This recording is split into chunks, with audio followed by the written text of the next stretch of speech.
وحشتوني قوي. اللي أول مرة يشوفني أنا رغدان. ما تيجوا النهاردة نعمل الحمام المحشي رز المصري الخطير.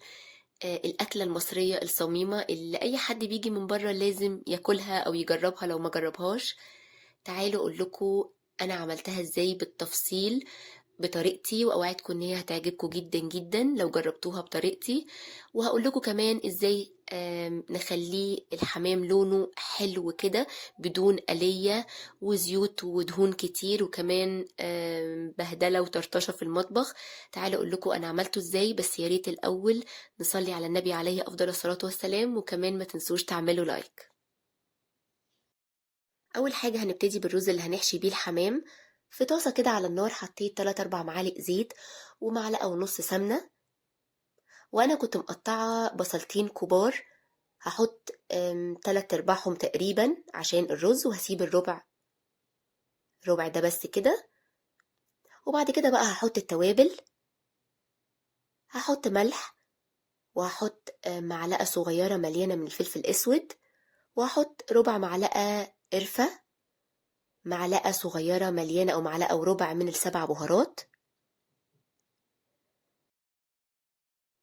وهنفضل نقلب كده في البصل 3 4 دقايق لغايه ما يدبل خالص. وبصوا التوابل بتتحمص تحت كده لغايه ما يدبل خالص يبقى كده. انا عملت جوزين حمام، حطيت عليهم بالظبط كوبايه ونص من الرز المغسول المتصفي كويس، وحطيت كمان جوز الطيب. تبشروا كده جوز الطيب فريش، بتفرق جدا وبتدي طعم حلو قوي للحمام. اقل من ربع معلقه. وهنفضل كده نحمص في الرز شويه كمان 3 4 دقايق. بعد كده حطيت ميه سخنه بتغلي لغاية كده نهاية الرز، وقلبته كده وغطيت عليه الغطا دقيقتين 3. كان شرب المية. انا زودت تاني نص كوباية مية سخنة عشان حسيت انه محتاج لغاية برضو ما شرب المية خالص. المهم ان هو يستوي 40 50%. هسيبه بقى يبرد كده على جنب، وهنبتدي نتبل الحمام. انا شوية البصل اللي كنت سايباهم هحط عليهم ربع معلقة فلفل اسود، ربع معلقة سبع بهارات، ورشة جوز الطيب وملح. هنتبل بقى بيهم بالبصل ده الحمام من جوه، من البطن بس كده. انا هسيب الحمام في التتبيلة نص ساعة ساعة الا ربع لغاية بس ما الرز يبرد.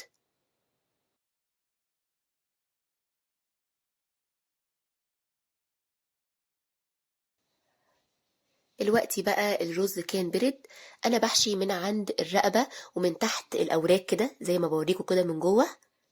بفتح كده واحشي من تحت الوراك. دلوقتي هحشي من عند الرقبة لغاية كده أول البطن، لكن الحتة البطن اللي في النص اللي فيها العظمة دي بلاش، عشان ممكن الحمام يفرقع. طبعا الرز مستوي نص سوا، فهو اتفتح ونفش شوية. فنحشي وما نكترش قوي عشان الحمام ما يفرقعش لما الرز يكمل سوا. تحت الأوراق زي ما قلت لكم كده، الحتة اللي في النص مش هاجي عندها. انا بقى مش بعمل الكبد والقوانص بسويها مع الرز، لا، انا طريقتي ان انا بحط شويه من الرز ومش بحشي وبضغط لجوه قوي. بعد كده بحط قبل النهايه الكبد، وبعد كده القوانص والقلب، وبزود رز بسيط كده. وبحط الرجلين بالطريقه دي كده عشان الحمام يبقى شكله حلو. بشيل اي بقى رز زايد بره كده، وما نزودش رز زي ما قلت لكم بالظبط زي ما انا حاشيه كده، مش هيفتح معاكم خالص. زي ما قلت لكم بوريكم كده حمامة تانية من عند الرقبة لغاية كده أول البطن، ومن جوه ومن تحت الأوراق. وما نضغطش زي ما قلت لكم رز لجوه خالص عشان يستوي. بحط الكبد والقوانص زي ما قلت لكم في الآخر، وعليها كده فوقيها شوية رز، وبكده خلاص. وكده الحمام كان جاهز ان احنا نسلقه. فحل على النار بقى حطيت مية هنسيبها تغلي، وهنحط فيها ملح وفلفل اسود وورق لوري وحبهان وبصلاية وسط كده متقطعة 4. هحط بقى الحمام لما المية تغلي، هحطه على ظهره بطنه لفوق. هشيل بقى اي ريم كده على قد ما نقدر. ولما المية تغلي زي كده هوطي النار خالص عشان الحمام ما يفرقعش. وهغطي الغطا بتاع الحلة، بس هسيبه متوارب شوية كده. كانت سلق خلاص، وانا بسيبه حوالي ساعة الا ربع. وبقلبه بس 5 دقايق في نص الوقت على بطنه. هنعمل بقى الخليط اللي هندهن بيه الحمام: معلقة سمنة، معلقة عسل، معلقة صويا صوص، معلقة باربيكيو صوص، ملح وفلفل اسود بس. الخليط ده ادهنوا بيه الحمام، هيدي لون خطير بدون بقى اي آلية ولا اي حاجة. انا حطيته في الاير فراير، تقدروا تحطوه في الفرن على كل ناحية. خد 3 دقايق، 3 دقايق، 3 دقايق ونص بقى باللون الخطير ده. الفرن زي الاير فراير هيدي نفس النتيجة. وهنقلبه على الناحية التانية وندهنه بنفس الخليط.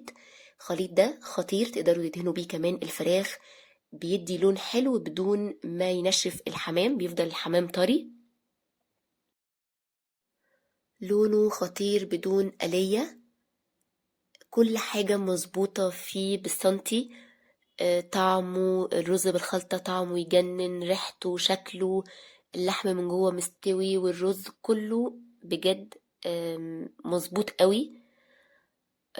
وطبعا زي كل مرة انتوا عارفين انا مش هقول لكم يا ريت تجربوه، انا هقول لكم لازم لازم تجربوه عشان هو يعجبكم قوي. وبكده يكون الفيديو خلص، يا رب يكون عجبكم. لو عجبكم ما تنسوش تعملوا لايك وسبسكرايب للقناة لو ما اشتركتوش. بحبكم قوي وهتوحشوني قوي. باي باي.